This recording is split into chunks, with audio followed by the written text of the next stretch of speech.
अरे घर में कोई है? अबे यार इसकी वाइफ, साला कमीना इतनी सुंदर बीवी लेकर रखी है और किराया देने तैयार नहीं है। साला सोने की कंडीशन है। क्या करूं, वापस जाऊं कैसे करूं? तो बस। अरे घर पे कोई है? अरे उठो। आप यहाँ? तुम्हारे पति कहाँ है? अरे किराए के पैसे दे दो, 3 महीने हो गए किराया दिए हुए। जल्दी बात कराओ मेरी, ना तो फोन लग रहा है कहाँ? वो तो नहीं है यहाँ पे। बहुत हुआ, अब 1 मिनट नहीं रुकूंगा मैं। मुझे आज हर हाल में किराया चाहिए। देखो मेरी बात सुनो। मुझे कोई बहाना चाहिए ही नहीं, मुझे सिर्फ किराया चाहिए आज, हर हाल में किराया, समझे? कोई बात नहीं सुनूंगा मैं। अरे मेरी बात सुनो, अभी समझाती हूँ मैं तुम्हें।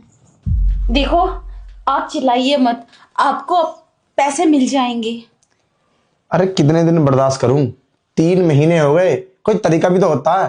देखो मेरी बात सुनो, अगर तुमने शाम तक किराया नहीं दिया तो ये मेरा मकान खाली कर देना। खाली कर देना? खाली कैसे करेंगे? हम सामान लेके कहाँ जाएंगे? रोड पे आ जाएंगे हम तो। मैं क्या कर सकता हूँ? सामान भी तब लेके जाओगे जब तुम पैसे दे दोगे। सामान भी नहीं ले जाने दूंगा, घर में ताला डाल दूंगा मैं, समझे? पहले मुझे किराया चाहिए। अरे ऐसे कैसे? ऐसे तो नहीं होता। आप हमारी मजबूरी का फायदा उठा रहे हैं। देखो आपको पैसे मिल जाएंगे। आप परेशान क्यों होते हैं? हम कहीं भाग थोड़ी नहीं रहे। अरे तो कोई तरीका भी तो होता है। देखो मुझे किसी की कोई मजबूरी से मतलब नहीं है, और वैसे भी मैं 3 महीने एडजस्टमेंट कर तो लिया, और कितना करूं? तुम्हारे पति का मेरी बात कराओ, फोन ही बंद है उसका। देखो वो काम ही देखने गए हैं, पैसों का जुगाड़ कर रहे हैं बहुत टाइम से। आप तो मजबूरी का फायदा उठा रहे हैं हमारा। हम पैसे दे देंगे, बोला ना आपको। हम कहाँ जा रहे हैं? क्या मजबूरी का फायदा उठा लिया? 3 महीने से मैंने बर्दाश्त की है, और कहां से ढूंढ रहे काम? काम करने वालों के लिए कमी नहीं है। मुझे तो ऐसा लगता है वो हरामखोर है, काम करने के लिए तैयार नहीं है। काम कितना काम है मार्केट में, किसी के पास भी कर लो। मुझे तो ऐसा लगता है वो काम चाहता ही नहीं काम करना, और तुम्हारा बेवकूफ बना रहा है। नहीं नहीं, आप 3 महीने रुक गए, 1 महीना और रुक जाइए प्लीज। आपको सारे पैसे दे देंगे हम। पर ये शब्द मत बोलिए कि हम घर खाली कर दें। हम कहाँ जाएंगे? देखो मेरे पास 1 महीने का टाइम नहीं है। मुझे आज के लिए बोला था, और सुबह के लिए बोला था, और अब शाम हो गई है। मुझे इससे कोई मतलब नहीं है आप कहाँ जाओगे कैसे करोगे। मुझे मतलब पैसे से, मेरे पैसे दे अभी इसी वक्त, या तो बाहर निकलो, मैं ताला डालूंगा घर में। अरे नहीं नहीं, रुको। मैं 1-2 हजार का जुगाड़ कर देती हूँ। मेरे बचे हुए पैसे होंगे, वो भी खर्चे के लिए। उनमें काम चल जाएगा। अरे मैं क्या करूंगा 1-2 हजार का? चलो जाओ देख के आओ, जितने भी मुझे ला के दो, कम से कम 5-6 हजार रुपए तो ला के दो। 5-6 हजार?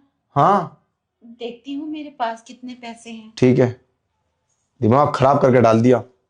अगर आज किराया नहीं दिया ना तो ये पूरा मकान खाली करा दूंगा। अरे ये 3 हजार रुपए है मेरे पास, इन्हें रख लो। बाकी पैसे आपको बहुत जल्द मिल जाएंगे। बस 1 महीने का टाइम दे दो हमें। देखो 4 हजार के हिसाब से 12 हजार बैठ रहे हैं, और ये 3 हजार है, 9 हजार रुपए बाकी बचे। तो एक काम करो, तुम 4 हजार रुपए कहीं से करके मुझे 1-2 दिन में दे दो, फिर 5 हजार बाद में दे देना। ठीक है, हम कोशिश करते हैं। कोशिश नहीं, ना तो सोच लेना मैं घर में ताला डाल दूंगा, और मैं किसी की नहीं सुनूंगा। अरे काफी टाइम हो गया, दिमाग खराब है। पैसे मुझे तो ऐसा लगता है तुम घर में लेके बैठे हो और तुम मेरा बेवकूफ बनाते हो। पैसे तुम्हारे पास, पैसे कमी नहीं है। ऐसे कैसे हो सकता है? पैसे होते तो हम आपको जरूर देते। जो जहरीली बातें आप बोल रहे हैं, ऐसे नहीं सुनने हमें। क्यों नहीं सुनोगे? जब इतने खड़े हो तो पैसे दो। और तुम्हारा पति, अरे 3 महीने से काम नहीं मिला उसे। मैं लगाऊं कितनी जगह काम पे लगाऊं, मगर उसे तो पूरे 50 हजार रुपये सैलरी चाहिए। अरे कहीं 20 हजार मिले 20 हजार में लग जाओ, 10 हजार में 10 हजार में लग जाओ। अरे काम तो चलाना है। ठीक है, आप जाइए। मैं अपने पति को समझा दूंगी। आप जहां बताएंगे वहां काम कर लेंगे। काम की कमी नहीं है, काम मेरे पास भी बहुत है। मेरी कंपनी में लगवा दो, कितने सारे नौकरों की जरूरत है मुझे। ठीक है। ठीक है चलो है। अब ऐसा तो नहीं करेंगे आप? देखो मेरी बात सुनो, मैं तुम्हें प्यार समझा देता हूँ। मकान मालिक को इस बात से कोई मतलब नहीं होता। तुम्हारे 3 महीने की मैंने छूट दे दी। अगर हम तुमसे पैसे के लिए नहीं बोलेंगे तो आप पैसे दोगे भी नहीं। अब ये 3,000 रुपये भी मैं तुम्हें उल्टा सीधा बोला हूं तब निकले ये, समझे? और तुम पता नहीं क्यों, अरे उससे बोलो काम करे वो। ये भी 3,000 रुपये हमारे खर्चे के लिए थे। अब हम कहाँ से खर्चा करेंगे? ये पकड़ो 3,000 रुपये अपने, समझे? और बात 3,000 की नहीं है, तुम मुझसे 10,000 रुपये और ले लो। उसे अपने पति को समझाओ पैसे की दिक्कत नहीं है मेरे पास, और वे पैसे के लिए 3 महीने की छूट दिए, तुम 1 साल के बाद दे देना। बात काम की है, तुम्हारा पति तुम्हारा बेवकूफ बना रहा है, काम नहीं ढूंढ रहा वो यारवासी में पड़ा हुआ है और तुम्हारा नाजायज फायदा उठा रहा है वो। अरे काम करने वालों के लिए कहीं कमी नहीं है, ये जो नहीं करने वाले होते हैं ना, तो इनके लिए कहीं काम नहीं है। ये पैसे पकड़ो, और भी पैसे की जरूरत हो तो मुझे बता देना, नीचे आ जाना स्टोर पे या मेरे ऑफिस आ जाना, पैसे की दिक्कत नहीं है। मगर आज उसको समझा देना सही तरीके से, और बोल देना जो भी खर्चे के पैसे थे मैंने उनको दे दिए। कल से अगर काम